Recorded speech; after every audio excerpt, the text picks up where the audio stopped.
한국교회 표준정강 8번째 강의를 시작합니다. 저는 교회법학회 학회장 서은재 교수입니다.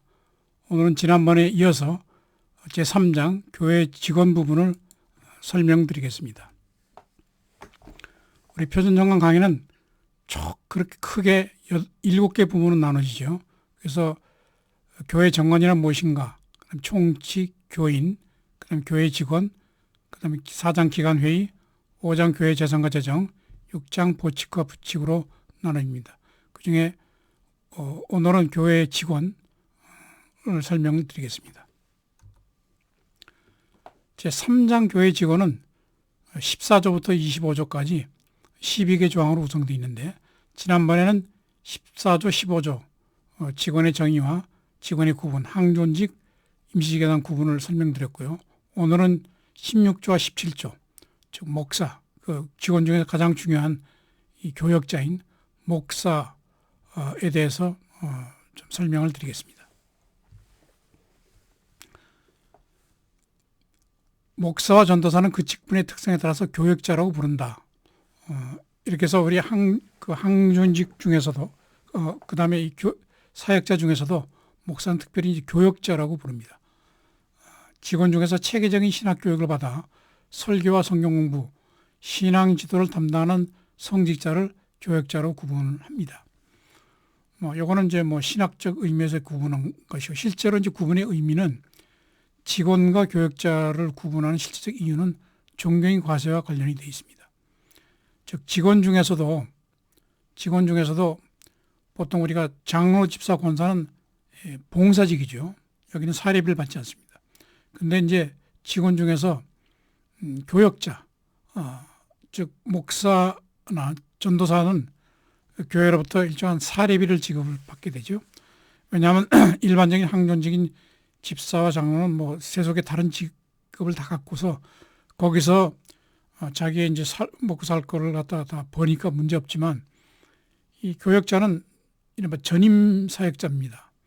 그러니까 이들도 다 가정을 꾸려야 되고 또 해야 되기 때문에 교회에서 이들의 사역에 대한 이제 사례비를 지급을 해서 그래서 이제 종래에는 종교인 과세가 이루어지지 않았지만 2018년부터 종교인 과세가 이루어지기 때문에 이 종교인 과세의 대상인 종교인을 구분하기 위해서 이렇게 교역자라고 우리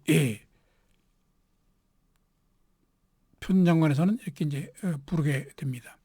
그래서 세법상 종교인이라고 하는 것은 종교를 가진 사람 이런 뜻이 아닙니다. 전문적인 이제 이 성직자, 교역자를 얘기합니다. 그래서 우리 교회에서는 담임 목사, 부목사, 전도사, 강도사 이런 분들이 종교인 과세의 대상인 종교인이다. 이렇게 이제 우리가 부르고 있죠. 자, 우리 표준정강 강의는 일문일답식으로 진행하기 때문에 우선 질문 던지겠습니다. 목사는 어떤 사역을 감당하며 사역에 따라서 부르는 명칭이 어떻게 달라집니까? 이 그림이 이제 그걸 잘 보여주고 있죠. 자, 16조 이제 목사 표준정관 이제 16조입니다. 이 표준정관 이 조항은 한국교회법학회 홈페이지에 가셔서 다운로드 받으시면 됩니다. 제가 읽겠습니다. 목사는 하나님의 말씀으로 교훈하며 성례를 거행하고 교인을 축복하며 장로와 협력하여 치지권을 행사한다. 목사는 본교회가 소속한 노회 회원으로서 노회 허락을 받아 본교회에 심호하되 노회에 소속한다. 사망, 목사의 명칭은 위임목사, 담임목사, 부목사, 원로목사, 은퇴목사, 임시목사 등으로 이제 구분합니다. 우선 목사의 이제 1항이죠. 목사란 칭호가 어디서 나왔느냐? 잘 아시다시피 성경에서 나왔죠. 내가 나를 사랑하면 내 양떼를 치라. 요한복음 21장에 나와 있는 예수님이 부활하신 다음에 사도 베드로에게 3번이나 묻습니다. 내가 나를 사랑하느냐? 예, 사랑합니다. 내 양떼를 치라. 그래서 이제 양떼를 친다는 의미에서 이제 목자라는 의미에서 이렇게 목사라는 명칭이 거기서 나왔습니다. 그래서 보통 그 교단 헌법이나 또는 그 보면 목사의 명칭이 뭐 목자, 그리스도의 사역자, 또는 장로, 초기에는 그 보통 장로라고 불렀죠. 그래서 가르치는 장로가 이제 목사가 된 거고요. 그 다음에 교회의 사자, 이건 요한계시록에 나와 있는 아시아 7교회에 대한 그 사자를 얘기하고, 복음의 사신, 또 교사, 전도인, 청지기, 성경에는 여러 명칭으로 이제 목사를 부르고 있습니다. 한마디로 말하면 영적 지도자다. 그래서 우선 제일 중요한 게 이제 교훈, 말씀 선포, 강단권이죠. 또 교회에 중요한 성례, 세례와 성찬, 그 다음에 이제 축도, 교인을 축복하는 축복, 그 다음에 치리권은 장로와 협력해서 하게 된 이러한 소위 교권을 갖고 있는 지도자다. 그래서 이제 목사를 이렇게 우리가 정의할 수 있습니다. 그 다음에 이제 목사의 소속을 보면 2항에 이렇게 되어 있습니다. 목사는 본교회가 소속한 노예 회원으로서 노예 허락을 받아 본교회에 심화돼 노예에 소속한다. 그래서 목사가 이제 소속이 노예이기 때문에 지교회에서 이제 청원을 합니다. 다시 말하면 청빙 청원을 하죠. 자, 이분은 우리 교회 목사님 모시겠습니다 하고 이제 노예에다 청원을 하면, 물론 청원은 교인총회 결의를 거쳐야 됩니다. 그러면 노예에서 이제 그걸 심사해서 이분을 노예 소속인데 그 교회에다 위임하겠다. 그래서 청빙과 위임이란 두 단계를 거쳐서 담임 목사님이 이제 교회에 심호하게 됩니다. 사임과 해임도 마찬가지입니다.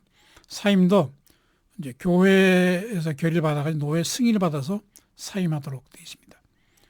근데 여기서 이제 목사의 소속이 노예라는 것은 뭐 교단의 헌법으로서는 어떨지 몰라도 일반 교인의 상식에는 좀 어떠냐.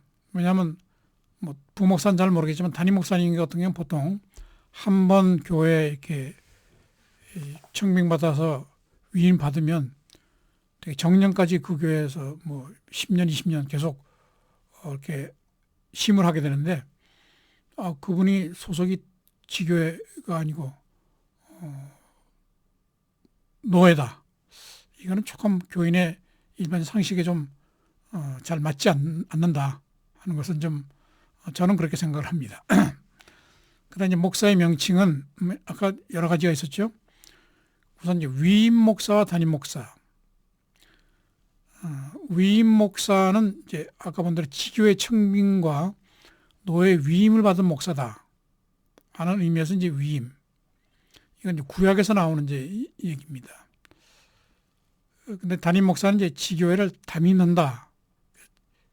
근데 보통 일반적인 교단의 경우에는 이 위임 목사와 담임 목사를 보통 같은 이런 그 위치로 봅니다. 다만 큰 교단 중에서는 예장 통합 교단 같은 경우에는 담임 목사는 3년 단위 이제 임시직으로, 그다음에 위임 목사는 항존직으로 이렇게 이제 구분해가지고 하는데, 다른 교단에서는 뭐 어떻게 위임 목사와 담임 목사를 같은 의미로 이렇게 보게 됩니다. 임시 목사는 위임 목사, 담임 목사가 결혼 시에 노예 허락을 받아서 임시로 심호하는 목사를 말하게 됩니다. 자, 그다음 이제 목사의 자격. 자, 목사의 자격의 직무는 무엇입니까? 성경은 목사에게 어떤 자격을 요구를 합니까? 자, 이렇게 목사님이 되면 강단권과 치리권, 뭐 축복권 다 갖고 있기 때문에 이제 교회로서는 가장 중요한 이제 이 사역자가 되는데 자격을 갖춰야 되겠죠. 자, 17조 목사의 자격을 규정하고 있습니다. 제가 읽겠습니다. 1항 목사는 디모데전서 3장 1절에 17절에서 정한 바와 같이 신앙이 진실하고 행위가 복음에 적합하여 가장을 잘 다스리고 타인의 존경을 받는 자로서 다음의 자격을 구비한 자. 그래서 무만 세례교인으로서 10년을 경과했다든지 이렇게 이것은 이제 각 교회에서 정하면 되겠고요. 그 다음에 이제 몇 세 이상, 35세 이상 또는 뭐 30세 이상 또는 40세 이상 자로서 총회에서 인정한 신대원을 졸업한 후 보통 2년 이상 전임 교역 경험을 가진 자, 그 다음에 총회 목사고시 합격한 자, 이게 이제 제일 중요한 이 형식적 자격이 되겠습니다. 그 다음에 이제 2항은 요거는 이제 제가 읽겠습니다. 타 교파에서 교역하거나 대한민국 이외의 다른 지방에서 교역한 목사의 경우에는 총회에서 인정한 편목 과정을 이수한 후 강도사 인허를 받아야 된다. 자, 이미 다른 교파나 다른 나라에서 목사로서 이제 단연간 경험이 있는 이런 목사를 좀 청빙하는 경우가 많죠. 자, 이런 경우는 이제 미국에 있는 교단과 한국에 있는 교단이 다르기 때문에 그런 경우에는 이제 이렇게 편목이라는 과정을 받아가지고 이렇게 목사가 되는, 보통 그 교단 헌법에는 또 교회 정관에는 이렇게 목사의 자격을 이제 크게 둘로 이렇게 나눠서 하게 됩니다. 우선 일반적인 목사의 자격 1항이죠. 1항은 여기서 본 대로 실질적 자격, 신앙이 진실해야 되고 행위가 복음에 적합해야 된다. 이건 디모데전서에 나와 있는 것이고요. 그 다음에 형식적 자격은, 자, 이거는 사실 뭐 우리 눈에 잘 안 보이죠. 뭐 신앙이 진실하냐, 행위가 복음에 적합하냐. 근데 이제 형식적 자격은 우선 신학대학원을 졸업해야 됩니다. 신대원 3년이죠. 보통 이걸 MDB 과정이라고 얘기를 합니다. 목사가 되는 전문 이제 석사 과정이죠.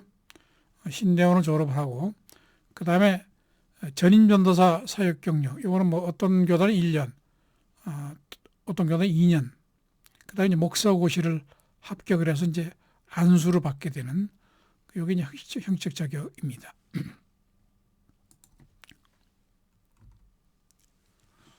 뭐 이건 뭐 잘 아시겠지만 목회는 직업이 아니라 소명이다.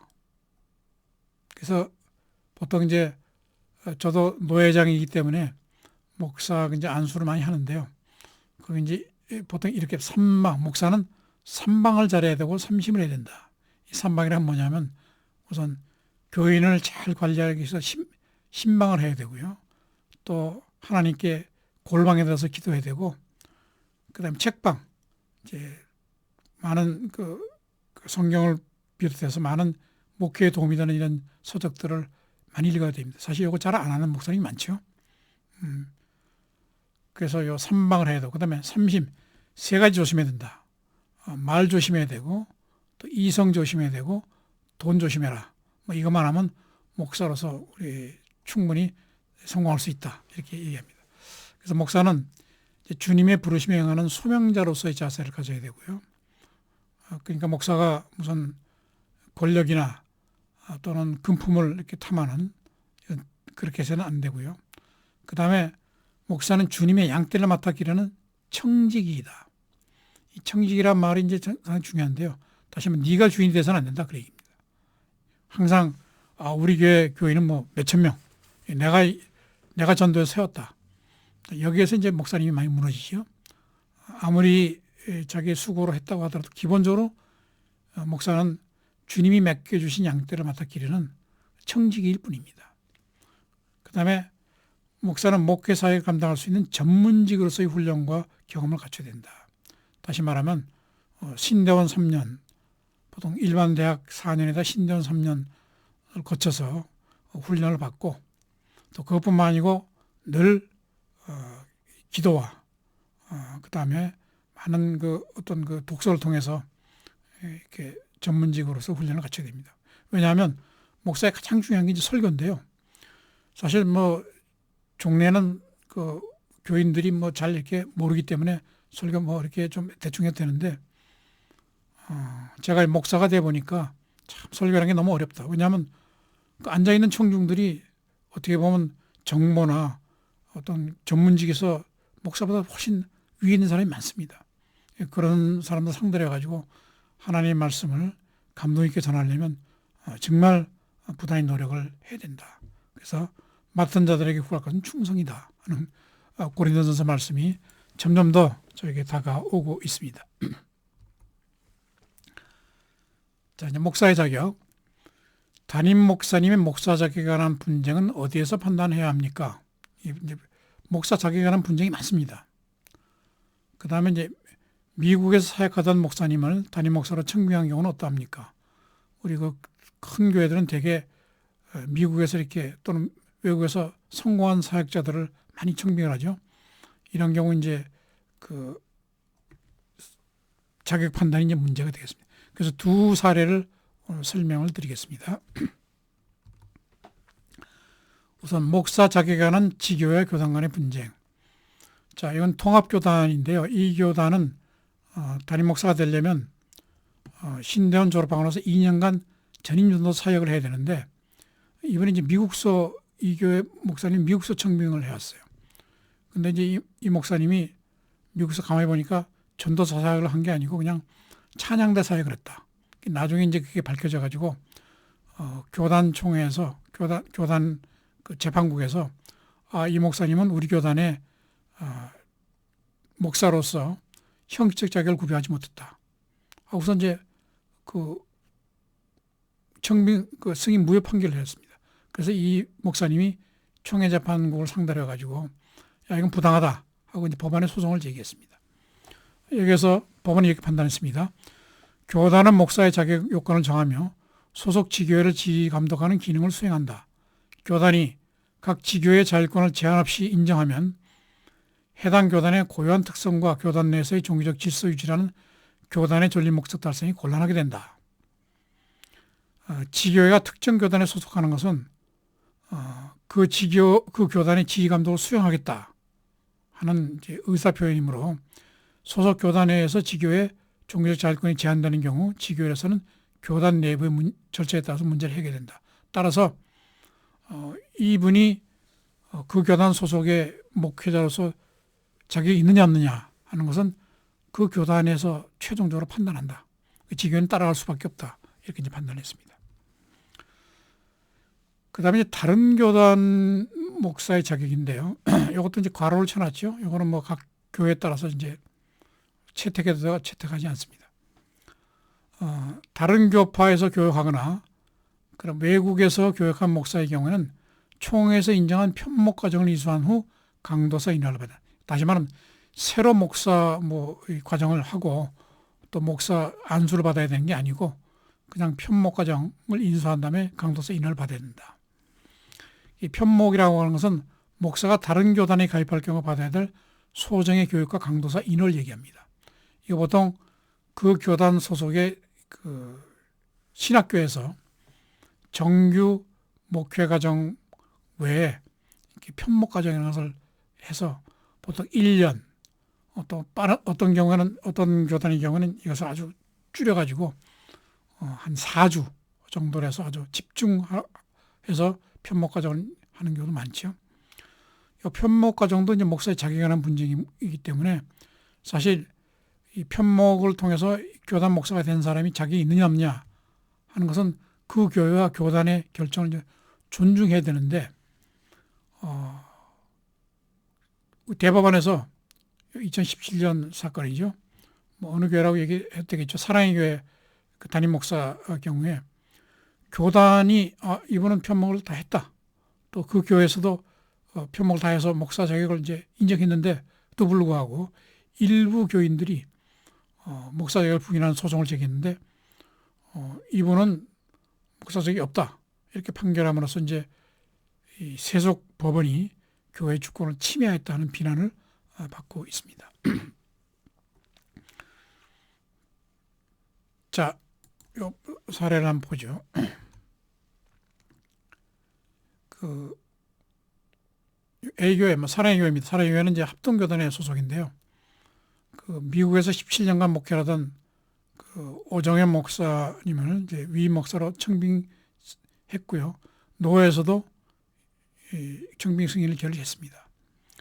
근데 한 15년이 지나가지고 뭐 그 교회에서 계속 이제 요 담임 목사에 대한 이제 불만을 품고 있던 교인들이 찾아보니까 이 교단 헌법의 15장 10 보니까 다른 교파에서 교육한 목사가 본 장로교에 소속한 노예에 가입하고자 하면 본 장로의 신학교에서 2년 이상 수업한 후 총회 강도사 교시 합격해야 한다.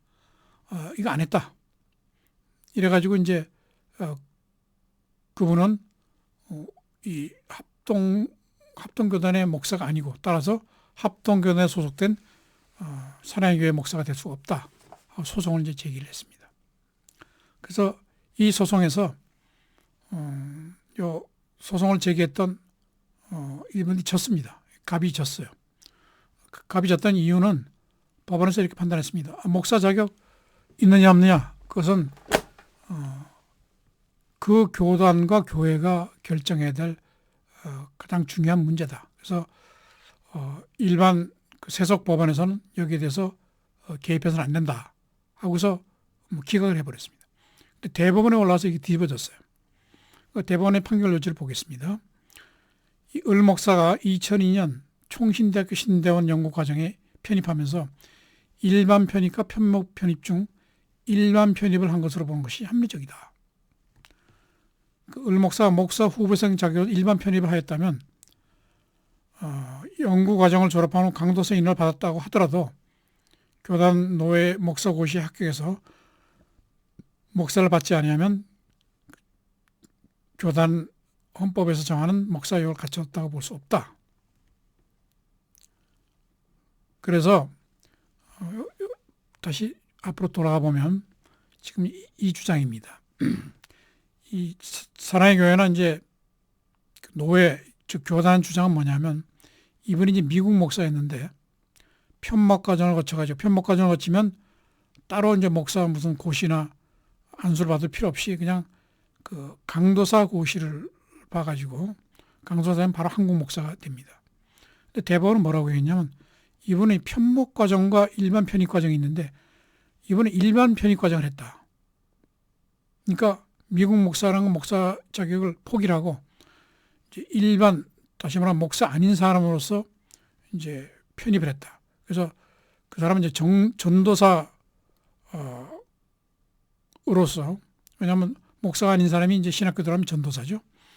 그럼 전도사가 되려면 나중에 이제 졸업하고 나서 강도사 고시를 봐야 되고 그다음에 1년 이상 사역을 해야 되고 그다음에 목사 고시를 봐가지고 목사 안수를 받은 다음에 한국 목사가 되는데 이분은 그렇게 하지 못했다. 그래서 결국 이분은 사랑의 교회 담임 목사가 될 수 없다. 그래서 이제 목사 자격이 없다는 이런 이제 판결을 해가지고 온 한국 교단이 다 이제 뒤집어진 이런 사건입니다. 이거는 뭐 저도 기독교 신문이나 여기 이제 비판하는 글을 썼지만 이건 명백히 그 세속 법원이 교단의 가장 중요한 결정, 즉 목사 누가 목사냐, 누가 목사 요건을 갖췄느냐 하는 것은 이거는 교단의 교회의 고유한 권한이고 이 권한에서 교회가 지교회도 그렇고 교단도 그렇고 뭐 분쟁이 없었죠. 일부 교인이 부인했지만 그 교회 대부분의 교인들이 다 그걸 인정을 했고 또 노회에서도 인정을 했는 이것을 일부 교인들의 이런 그 주장을 받아들여 가지고 목사 자격이 없다 이렇게 판단해서 명백한 정교분 원칙 위반이다. 저는 그렇게 생각을 합니다. 예, 오늘 강의는 이걸 마치겠습니다. 감사합니다.